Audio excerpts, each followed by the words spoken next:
தமிழக பாஜகவின் புதிய தலைவராக சரத்குமார். அதிரடியாக வெளிவந்த தகவல். இதை யாருமே எதிர்பார்க்கவில்லை. தமிழக பாஜகவுக்கு விரைவில் புதிய தலைவர் தேர்வு செய்யப்பட இருக்கிறார். இந்த மாதத்துக்குள் அறிவிப்பு வெளியாகலாம் என்று கூறப்படும் நிலையில் அண்ணாமலை புதிய தலைவருக்கான ரேஸில் நான் இல்லை என்று கூறிவிட்டார். அதோடு யாரையும் தான் ரெக்கமெண்ட் செய்யவில்லை என்றும் கூறியுள்ளார். தமிழகத்தின் புதிய பாஜக தலைவராக நயினா நாகேந்திரன் தேர்வு செய்யப்படலாம் என கூறப்படுகிறது. அதே சமயத்தில் வானதி சீனிவாசன் மற்றும் தமிழிசை சவுந்தரராஜன் ஆகியோரும் புதிய தலைவருக்கான ரேஸில் இருப்பதாக கூறப்படுகிறது.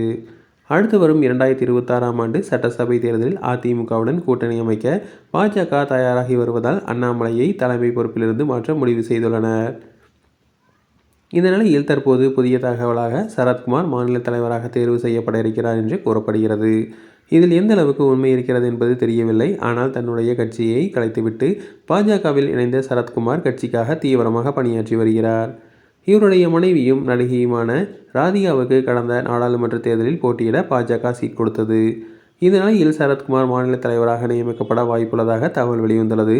மேலும் இது குறித்து விரைவில் அறிவிப்பு வெளியாகலாம் என எதிர்பார்க்கப்படுகிறது. தொடர்ந்து இதுபோன்ற செய்திகளுக்கு எங்கள் சேனலை சப்ஸ்கிரைப் செய்யவும்.